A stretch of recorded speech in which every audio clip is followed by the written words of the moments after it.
Bonjour et bienvenue dans la quotidienne de School TV, l'émission qui vous raconte l'éducation au quotidien. Au sommaire, aujourd'hui, la pédocriminalité, c'est un fléau que la révolution numérique a démultiplié. Alors comment lutter? On va en parler aujourd'hui avec Muriel Thibierge-Batude. Elle est consultante en cybersécurité et elle a fondé l'association iWAS qui s'y emploie.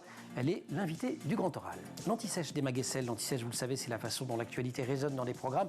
L'actu, c'est un anniversaire aujourd'hui, celui de Galilée, les programmes ceux d'histoire en classe de 5e, notamment. L'heure de la récré, toujours avec Emma. On va la passer en compagnie de Jude, jeune prodige autodidacte du piano. Il est âgé de tout juste 11 ans. Et puis enfin, rendez-vous avec Marie-Olivier pour son cours particulier. On poursuit nos voyages à la découverte de belles initiatives pour les enfants et les adolescents dans le monde entier. Étape aujourd'hui en Tanzanie avec une ONG pour la jeunesse. La quotidienne de School TV, c'est maintenant. C'est parti, Grand Oral.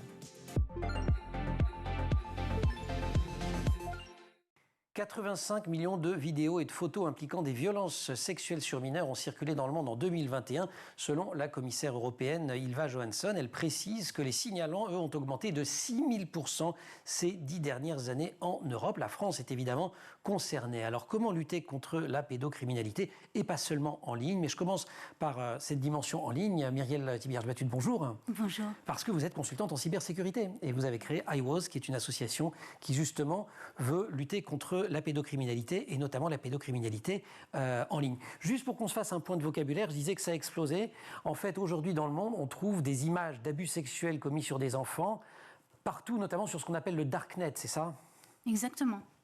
Donc, il s'agit en fait de viols en live sous forme de streaming, puisque ce qui est streamé, si vous voulez, n'est pas encore dans les bases de données. Donc ça ne peut pas être détecté? C'est moins facilement détectable, ça peut l'être.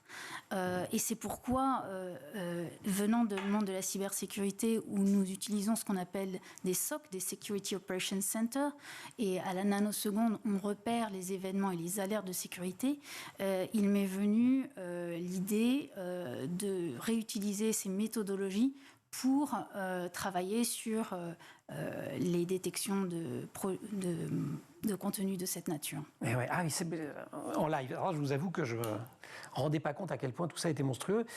Et donc, il faut vraiment réagir dans la seconde. L'avantage, entre guillemets, de tout ça, c'est quand même qu'avec Internet, avec la diffusion, il y a une matérialité du crime. C'est vrai. C'est très important ce que vous dites. Non seulement c'est tangible désormais, mais en plus, c'est traçable. Et donc, cette preuve numérique est très importante à conserver et à diagnostiquer. Donc, nous travaillons avec une start-up, Aiteos, sur les contenus, le corpus du texte, des mots qui sont prononcés, mais aussi... Oui, ça, parce que derrière les vidéos, il y a des mots, parce que si je veux voir, moi, ces vidéos, je vais taper des... Il y a ça, on peut annoter un certain nombre de mots-clés, ou etc., pour y accéder, c'est ça? Oui, et puis aussi, en fait, l'idée, c'est de pouvoir en fait retrouver la victime. Et il y a bien sûr des bandes son à analyser. Et on peut aller très loin maintenant dans les technologies pour essayer de sauver ces enfants, pour que ça ne se reproduise pas, au moins. Au minimum. Voilà. Votre méthodologie, donc, elle repose essentiellement là-dessus, c'est ça? J'en ai plusieurs. Vous en avez plein? Alors, allez-y. Donc, il y a cette technologie dont vous venez de parler. Oui, alors il y a l'analyse des vidéos, mais il y a aussi en amont repérer les intentions pédocriminelles à travers ce qui se dit dans les forums, même en source ouverte. Et donc, on peut être dans l'anticipation. On peut aussi créer Pardon, sur quel type d'indices vous travaillez? Parce que j'imagine que les gens qui s'apprêtent à commettre ce genre de crime...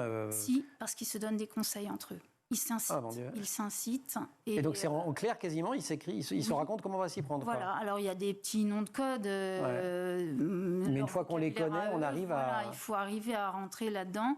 Donc mon association ne le fait pas. Moi, je ne suis juste là que pour stimuler cet écosystème innovant et essayer de décrire quelles sont les fonctionnalités.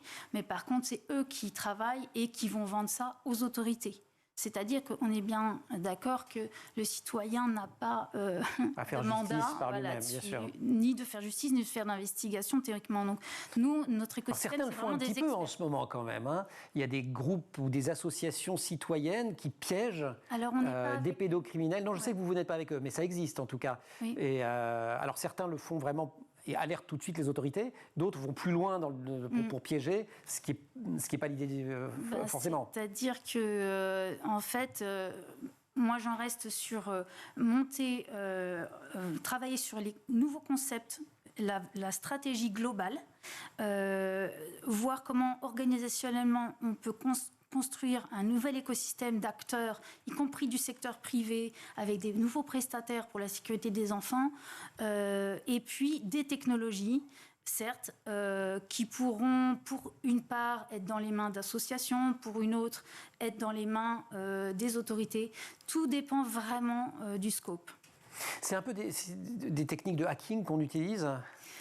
Les techniques de pénétration des systèmes ne sont pas utilisées parce que dès que vous pénétrez dans un système informatique qui ne vous appartient pas, vous êtes dans l'illégalité, à moins que ce soit quelque chose qui vous soit commandité pour arriver à mieux se sécuriser. D'accord, donc c'est là où il est important que ce soit la police qui le fasse, en gros.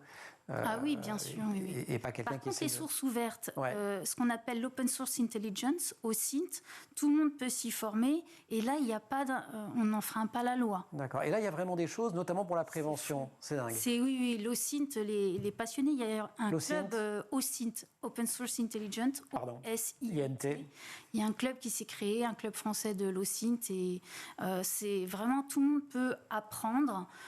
C'est des outils open source et c'est passionnant comme sujet. Oui. Emma est fascinée par ce sujet. Muriel Thibierge-Batut, vous êtes consultante en cybersécurité, on l'aura compris. iWAS, vous l'avez fondée en avril 2022 pour repenser ses approches stratégiques de lutte contre la pédocriminalité et la cyberpédocriminalité. On se retrouve dans quelques minutes. Anti-Sèche, Emma Guessel.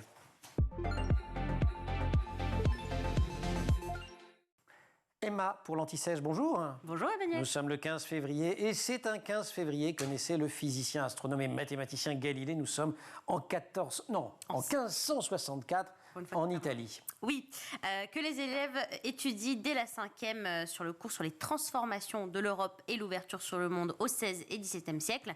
Et on sait que Galilée est un des acteurs majeurs de la révolution scientifique qui a lieu justement à ce moment-là. Parce que c'est à ce moment que lui-même perfectionne un certain nombre d'outils, comme d'ailleurs de nombreux scientifiques. Oui, Galilée, lui, perfectionne le compas de proportion, donc qui permet de calculer les angles, mais surtout la lunette astronomique, c'est notre télescope aujourd'hui, qui permet d'observer les astres. D'ailleurs, à l'époque, rien d'étonnant à ce qu'il soit devenu physicien, mathématicien, parce que c'est une vocation depuis tout petit. Il adore les maths, les sciences et surtout il adore fabriquer, faire des maquettes. Il est très doué de ses mains. Donc cette lunette astronomique, il la perfectionne et cela lui permet d'observer les planètes dans le ciel. Et là, Eureka, grâce à ses observations, il énonce l'idée que ce n'est pas le Soleil qui tourne autour de la Terre, mais bien la Terre qui tourne autour du Soleil. Une idée déjà formulée un petit peu avant par Copernic. Oui, en effet, il avait avancé l'idée grâce à des calculs. Et c'est à lui qu'on doit la première évocation d'un système héliocentrique. Héliocentrique, c'est la thèse qui place le soleil au milieu, voilà, et la Terre au tourne centre autour de l'univers. Absolument, et non la Terre. Donc jusqu'ici, la thèse privilégiée, c'était celle du géocentrisme. Pas le soleil, mais donc la Terre au centre de l'univers. C'est une théorie qui date de l'Antiquité et à laquelle croyait notamment Aristote. Donc Copernic, il fait ses calculs et il se dit donc la Terre tourne autour du soleil. Mais Galilée fait mieux. Avec sa lunette télescopique, il le prouve par l'observation. Donc il réussit à le prouver scientifiquement. Ce qui ne plaît pas forcément à l'Église. Et d'ailleurs, dans un premier temps, Galilée triomphe. Il accepte un premier poste de mathématicien à l'université de Pise, mais la dite Église assez rapidement s'en mêle. Et là, ça se gâte. Et oui, Galilée est une première fois sanctionné parce que ses découvertes, elles contredisent la Bible. Donc dès 1616, Galilée... 1616, je crois même. Mais j'ai dit 1616, c'est pas ça? Ah, j'ai entendu 1008. Ah non, j'ai bien dit 1616. Maintenant, je fais tellement attention aux dates, Emmanuel. Donc, dès 1616, Galilée a l'interdiction d'enseigner ses idées. Mais il continue à faire des observations. Il observe, par exemple, des phases de lune. Regardez, il les a dessinées, Galilée, qu'il reproduit donc ensuite sur papier. En 1632, il publie un dialogue sur les deux grands systèmes du monde. Donc, ces deux systèmes, c'est le géocentrisme versus l'héliocentrisme. Et à travers ce dialogue, avec une tierce personne qui joue le rôle d'arbitre, il essaie de démontrer une fois de plus la thèse du Soleil comme centre de l'univers, avec la Terre qui tourne avec. Et là, pour l'Église, c'est un scandale absolu. C'est un tel scandale que l'Église va intenter un procès à Galilée. Il est jugé devant le tribunal de l'Inquisition en 1633. Alors l'Inquisition, c'est une institution judiciaire créée par l'Église pour combattre l'hérésie, ce qui va donc contre l'Église. Il est obligé de dire devant le tribunal que ses idées sont fausses et que ce sont des erreurs. Moi, Galilée, dit-il, j'ai signé la reconnaissance de mes erreurs de ma propre main. Phrase extraite de son procès. Alors la légende raconte que Galilée aurait conclu sa réponse ainsi, et pourtant, elle tourne. Et pourtant, elle tourne. Et il échappe quand même de peu à la prison. Oui, la peine est finalement modifiée par le pape qu'il place en résidence surveillée. Nous sommes en 1633. Il meurt moins de 10 ans plus tard, en 1642, à Florence, à l'âge de 77 ans. Et d'ailleurs, le Vatican a réhabilité Galilée. Pas tout de suite. Si longtemps. Pas tout de suite. Pas tout de suite. En 1992. Et voilà, il a le Vatican qui a finalement admis son erreur. Voilà, faut avouer, à moitié pardonné, même 300 ans plus tard. Ouais. Merci beaucoup. Et je vous signale, alors vous avez La vie de Galilée de Bertolt Brecht, pièce de théâtre que vous pouvez lire en permanence. Et si d'aventure la mise en scène d'Éric Ruff de la Comédie Française repasse, elle est passée jusqu'à fin décembre, mais elle circule depuis plusieurs années. N'hésitez pas à aller le voir. C'est un texte absolument formidable sur l'histoire de Galilée. Merci beaucoup. On se retrouve pour la récré en musique. Vous allez adorer. Ah, je vais adorer. Grand oral. Selon l'International Association of Internet Hotlines, la France était en 2019 le 3e pays hébergeur d'images pédopornographiques. Alors comment protéger les enfants? On en parle aujourd'hui avec Muriel Thibierge-Batut, qui est consultante en cybersécurité et fondatrice de l'association iWAS. Muriel, vous vous êtes pas emparée du sujet complètement par hasard. Je sais que le sujet est douloureux, mais comme vous l'abordez, je me permets de vous reposer la question. Oui, effectivement, il m'est arrivé petite, j'allais comme tout le monde chez les voisins. Et au bout d'un certain temps, au bout même de plusieurs années, mon voisin a voulu en fait commencer à faire des attouchements.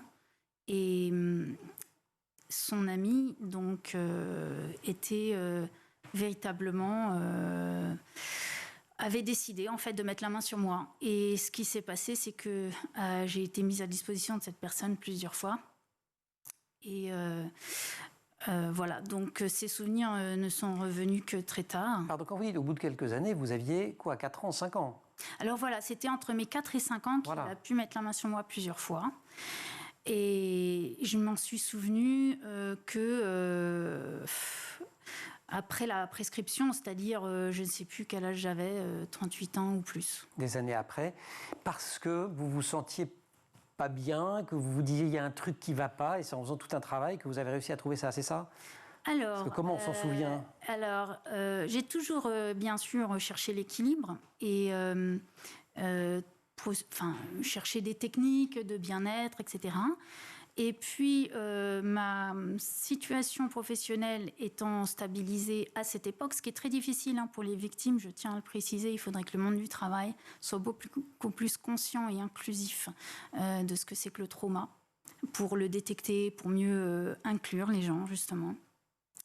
J'étais donc dans une entreprise où, au contraire, j'étais entourée d'ingénieurs, d'ex-militaires, d'ex-policiers, etc., très sécurisante. Et j'étais donc dans la cybersécurité. Et donc, je pense que c'est à ce moment-là qu'il y a eu une fenêtre d'opportunité pour accepter de voir le trauma. Et donc, il y a eu des flashs, des choses qui me sont revenues, qui étaient de toute évidence à investiguer. Et en tirant le fil des souvenirs, de mes souvenirs, des souvenirs de ma famille, on est tombé sur en fait ce que l'on n'avait pas du tout compris, mais qui était une évidence. Et je pense que beaucoup de personnes pourraient aussi réfléchir à leur enfance pour essayer de comprendre éventuellement l'origine de certains déséquilibres. Et donc, adulte, vous avez pu mettre des mots sur le fait que vous aviez été victime. Oui. Et commencer finalement un travail qui était beaucoup plus compliqué quand on ne sait pas désigner le trauma. C'est ça, et donc heureusement, ayant pu être accompagnée il faut une thérapie spécialisée sur le trauma, mais aussi en me formant grâce à Cathy Steele dont je vous ai parlé. Alors Cathy Steele, elle est là, regardez, vous avez de bonnes lectures. On a le SWA hanté, dissociation structurelle et traitement de la traumatisation chronique. Ouais. Donc la dissociation. La dissociation, c'est une manière pour le neurodéveloppement de l'enfant de se protéger.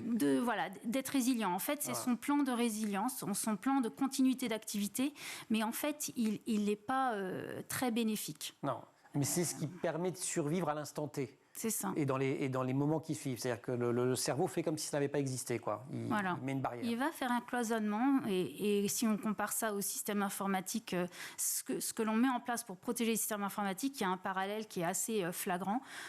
Pour protéger les systèmes d'importance vitale, on fait des cloisonnements et du chiffrement. Et c'est exactement ce qui se passe naturellement. Voilà. Et alors, tout ça, on peut le gérer la dissociation d'origine traumatique, un ouvrage avec des exercices, etc. Tout ça, c'est chez Debook, l'éditeur. Ce sont des ouvrages qui vous ont beaucoup aidé. Énormément. C'est une Bible et pour le quotidien, gérer les dissociations d'origine traumatique, c'est un livre que vous allez voir n'est pas uniquement sur l'aspect psychologique, mais aussi physiologique, équilibre du système nerveux, et c'est très intéressant de lire ce livre. Et cette rencontre avec votre propre histoire, finalement, j'allais dire une certaine manière, cette rencontre avec vous-même, ça vous a amené à cet engagement, ça vous a amené à créer iWoz, mais aussi à vous concentrer, et là j'ai découvert le mot en préparant cette émission, sur la nipiocriminalité. C'est la criminalité qui touche Eh bien, les tout petits enfants, ceux qui sont préverbaux, donc qui vont... Avant 2 ans, quoi.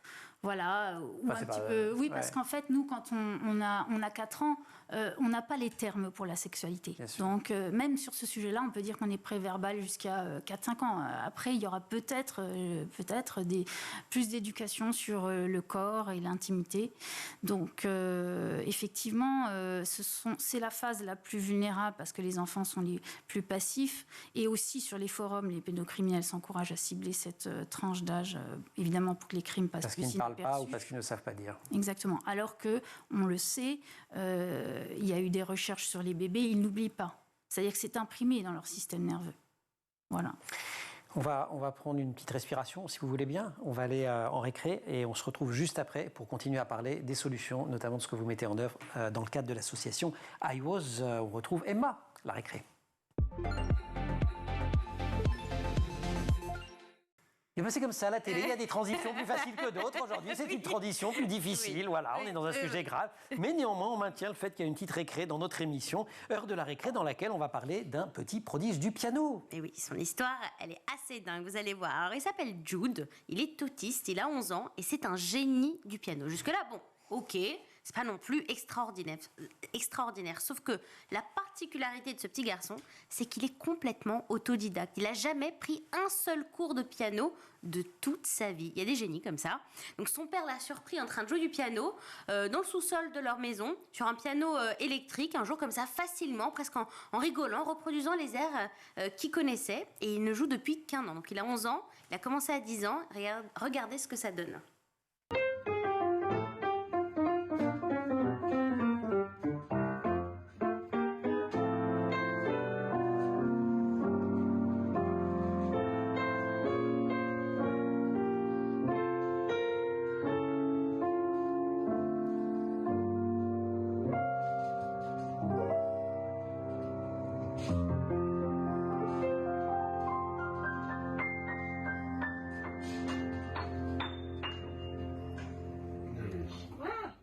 C'est dingue. Du Thelonious Monk en herbe, là. Alors, c'est pas la vidéo où on voit le mieux sa technique, mais déjà rien que l'âme. Mais oui, c'est de la musique surtout. Voilà, c'est pas un truc mécanique. Exactement. Quoi. Je vous ai dit, un petit prodige. Ah et pourquoi je vous montrais particulièrement cette vidéo, parce que l'histoire, elle est encore plus belle ensuite, c'est que il joue, vous avez remarqué, sur un piano à queue. Enfin, on voit pas que c'est un piano à queue, mais c'est un... On l'entend. Voilà, on l'entend. Voilà. Et en fait, ce piano, il lui a été offert par un accordeur de piano. Il suivait le jeune homme sur les réseaux sociaux. Il voyait qu'il jouait tout le temps du piano électrique. Il a donc décidé de lui offrir un piano à queue. Voilà, il avait un petit peu d'argent de côté, 15 000 euros quand même, un minimum en moyenne, 15 000 euros. Il lui a trouvé un professeur, il lui a offert des cours, et voilà, c'est la jolie amitié entre... c'est la personne dans la vidéo, elle est assise derrière lui. On voit, voilà, et en fait, c'est pas le prof, c'est l'accordeur qui écoute, et voilà, il y a une super entente, et il l'a aidé, et donc... Bon, je pense qu'il va faire carrière, parce que franchement, c'est génial. En tout cas, il est parti pour prendre beaucoup de plaisir avec la musique et en donner. Merci beaucoup, Emma, pour cette récré. Merci. On retrouve Muriel Thibierge-Batut, Grand Oral. 87% des enfants de 11-12 ans ont un compte sur les réseaux sociaux. Espace où sévissent les pédocriminels. Muriel Thibierge-Batut, consultante en cybersécurité, a fondé l'association iWoz. On est avec elle depuis le début de cette émission. On parlait de la nipiocriminalité, on parlait du fait que ces cybercriminels, ou ces pédocriminels, parce qu'ils ne sont pas toujours sur Internet, ciblent ces jeunes. Est-ce qu'il y a des moyens de détecter des signaux faibles du côté des victimes? Parce que vous nous décriviez au début de l'émission ces séances de streaming live, où là on ne peut plus rien prévenir, le crime est en train de se commettre, mais on peut essayer de retrouver. Mais est-ce qu'il y a des moyens pour ces tout petits enfants, des mots, des attitudes, des comportements qui font que les adultes peuvent tirer le fil et briser cette fameuse dissociation d'origine traumatique dont vous nous parliez? D'accord, donc en fait, on est en train de parler des enfants qui n'auront pas un téléphone portable dans les mains. Ouais. D'accord. Alors, on travaille avec des pédopsychiatres qui... Il y a des livres... je n'ai pas tout de suite là en tête le livre sur la parole des enfants. En tout cas, il y a des travaux là-dessus, c'est ça que vous voulez dire? Voilà. Qui permettent d'entendre...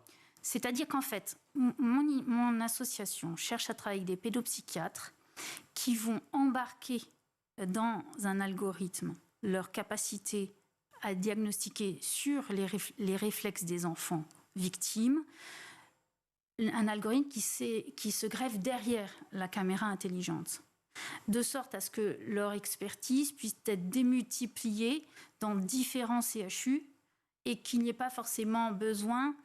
bien sûr, les jeunes pédopsychiatres peuvent se former, oui. Mais les anciens peuvent embarquer leur savoir aussi dans des outils intelligents. Donc, qui aide en fait l'ensemble de la communauté des pédopsychiatres. On va aller plus vite. C'est ça. Ouais. Et parce que cette question de rapidité, elle est évidemment tout à fait essentielle. Alors vous m'interrogiez en me disant, pour ceux qui n'ont pas un téléphone portable, si je vous avais répondu s'ils en ont un, qu'est-ce que vous m'auriez dit alors? Pour les enfants qui vont déjà sur le web, et qui se font assez rapidement contacter par des personnes qui leur envoient des dick pics ou même qui leur donnent rendez-vous. Les dick pics, ce sont des photographies d'organes sexuels. Hein. C'est ça. Voilà. Alors, ce phénomène-là, je dirais, il est beaucoup plus facile à juguler parce que là, vous avez toutes les big tech qui font des salons Trust and Safety où vous avez toutes les innovations pour aider effectivement grâce à des applications parentales à la détection.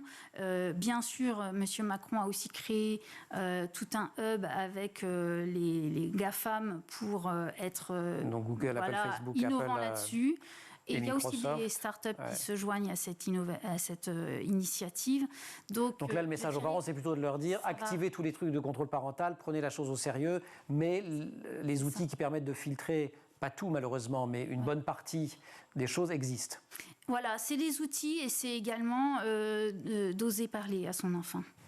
De ces questions-là. Est-ce qu'on peut faire du prédictif aujourd'hui, un peu, j'allais dire, comme dans Minority Report? Est-ce qu'on peut empêcher un crime d'advenir? Alors, tout d'abord, quand on compare la capacité à, en fait, tenir compte des signaux faibles en cybersécurité et tenir compte des signaux faibles en pédocriminalité, on voit un gap gigantesque. Et dans les deux cas, il y a un parallèle, en fait, c'est que la puissance publique met un certain laps de temps à comprendre qu'il y a une réelle menace massive. Je m'explique. La CNIL a été créée en 1978 et l'ANSSI... Commission nationale informatique et liberté. Oui. En 1978, essentiellement sur la problématique de préserver la vie privée maintenant que l'informatique existait. Et ce n'est qu'en 2009 qu'est créée l'Agence nationale de la sécurité des systèmes d'information. C'est-à-dire que c'est comme si on n'avait pas compris avant cette date qu'il y avait réellement un problème de hacking massif, même aujourd'hui professionnalisé, industrialisé. Et je trouve qu'il se passe un peu la même chose maintenant. On lève le voile sur un phénomène qui était invisible avant que le numérique arrive.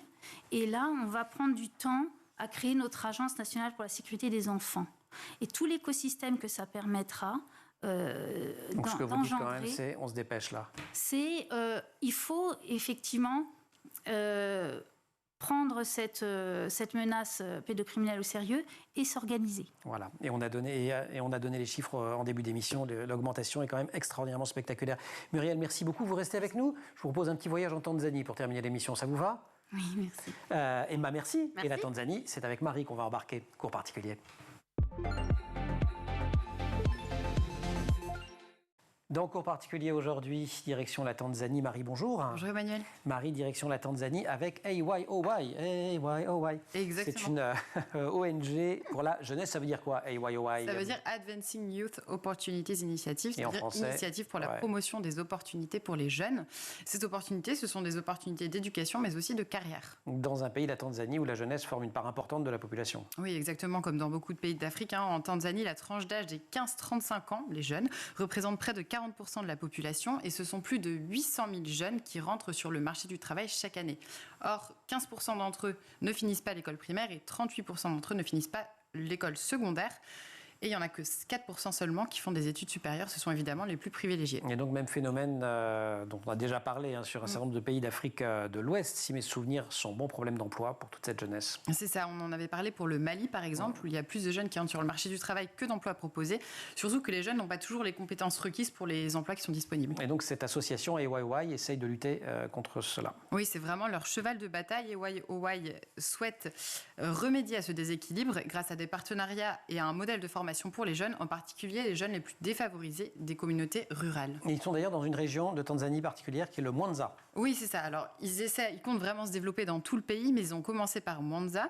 En fait, le fondateur lui-même vient de cette région. C'est une région qui est assez rurale et il a réussi à avoir le bac, à avoir un emploi et donc il souhaite que d'autres jeunes puissent faire la même chose. Donc, on a compris le problème, on a compris l'objectif. Quels sont les moyens mis en œuvre? Alors, AYOY se base sur les objectifs de développement durable de l'ONU et en particulier sur l'accès à l'éducation de qualité grâce à un modèle de formation des jeunes qui leur permet notamment d'apprendre à lire et à écrire, mais aussi d'être formés aux technologies numériques avec des cours de STEM. Donc STEM, on avait parlé pour le moment. Science, Technique, Engineering, Mathematics. Très bien. Sciences, technologie, ingénierie et maths. Et ils honorent aussi l'objectif d'égalité des genres qui est dans les objectifs du développement durable, non? Parce qu'il n'est pas toujours chose aisée en éducation. Non, tout à fait. En particulier en Afrique, donc l'ONG insiste vraiment sur l'éducation des filles, aussi bien que sur celle des garçons, et met tout en œuvre pour que chacun puisse avoir accès à ces cours. Ils sont très axés aussi développement durable et ils ont même organisé une semaine de la durabilité. Qui consistait? En fait, c'est une semaine mondiale qui a du coup été reprise localement. Au sein des communautés à Mwanza, les jeunes se rencontrent lors d'événements organisés autour de l'action climatique, du plaidoyer et en faveur de la protection de la biodiversité. Ils ont aussi l'opportunité de rencontrer des partenaires d'entreprises ou encore des organisations qui sont engagées afin d'échanger sur les actions à mener en faveur du développement durable. D'accord. Et les cours, alors concrètement, puisque vous parlez de programme de formation, ça consiste en quoi? Alors, très bonne question. Il y a des cours très divers. Il y a des cours de langue, par exemple, donc avec des niveaux A1, A2, comme on connaît, des classes d'écriture et de compréhension orale, mais aussi tout un panel de cours plus pratiques pour que les jeunes puissent développer des compétences vraiment techniques et professionnelles, ouvertes sur le monde aussi et engagées. Par exemple? Alors, par exemple, il y a un programme qui s'appelle Lifestyle où on parle de VIH, on parle de maladies sexuellement transmissibles ou encore de préservation des sols. Les étudiants sont aussi formés, par exemple, au programme WASH. C'est un programme de prévention pour l'amélioration de la santé et la réduction de la pauvreté. D'accord, donc c'est beaucoup axé développement, impact social. Oui, beaucoup. Cela peut faire de ces jeunes qui sont formés des entrepreneurs sociaux ou des gens qui contribuent au moins au développement de leur pays et de leur communauté. Il y a aussi des cours plus pratiques, comme par exemple des cours de conduite de voiture. Des cours aussi, tenez-vous bien, de fabrication de chocolat ou de gâteaux, ou encore des cours d'apiculture ou d'élevage, des cours d'agriculture, de couture ou d'électronique. C'est très varié. C'est vraiment le côté super pratique qui l'emporte. Oui, parce qu'en fait, ils ne sont pas dans l'enseignement classique, c'est bien en dehors. Donc leur cible, ce sont des gens... C'est ça. Ce sont des gens qui sont des décrocheurs ou des jeunes mamans qui ont dû arrêter l'école, des personnes qui sont handicapées et bien sûr, de manière générale, des jeunes qui n'ont pas accès à ce marché du travail. D'un mot, on a une idée de l'impact de l'activité de cette association? On n'a pas encore de chiffres parce que AYOY est assez jeune et en plus, ça a été fondé en 2019, donc le Covid est passé par là. Mais on a des témoignages. Par exemple, Malalé, 23 ans, a participé à un programme de finance et elle sait désormais comment gérer sa propre exploitation avicole. Ou encore Jennifer, maman adolescente qui du coup n'a pas pu continuer l'école, qui a pris des cours de théâtre avec AYOY et qui combat aujourd'hui les mariages forcés et les abus sexuels sur les jeunes filles de sa communauté par du Theatre for Change, donc théâtre pour le changement. Bon, vous bouclez la boucle finalement, lutte contre les abus sexuels. On n'est pas effroyablement loin du sujet qui nous a occupés. Marie, merci beaucoup pour ce zoom sur AYOY en Tanzanie. Muriel, merci beaucoup d'être venue raconter ce combat et cette cause d'intérêt national et de protection de l'enfance qui est fondamentale. Peut-être on redonne Les références au moins d'un des 2 livres de Cathy Steele avec Suzette Boone et Onno van der Hart, Gérer la dissociation d'origine traumatique. Et le nom de l'association, c'est iWAS, avec un hashtag. Vous essayez de lancer un petit hashtag aussi pour faire savoir, pour faire connaître la situation et pour que l'action puisse s'engager. Merci aussi à toute l'équipe. Au maquillage, Emma Razafin-Dralambeau. Merci à Marine Plantec pour la préparation de cette émission et qui en régie était accompagnée par Dylan Coller. Thibaut Goury-Lafont pour le son, Kylian Soula pour la réalisation. Vous restez sur School TV et on se retrouve en permanence, évidemment, sur Internet et sur les réseaux sociaux.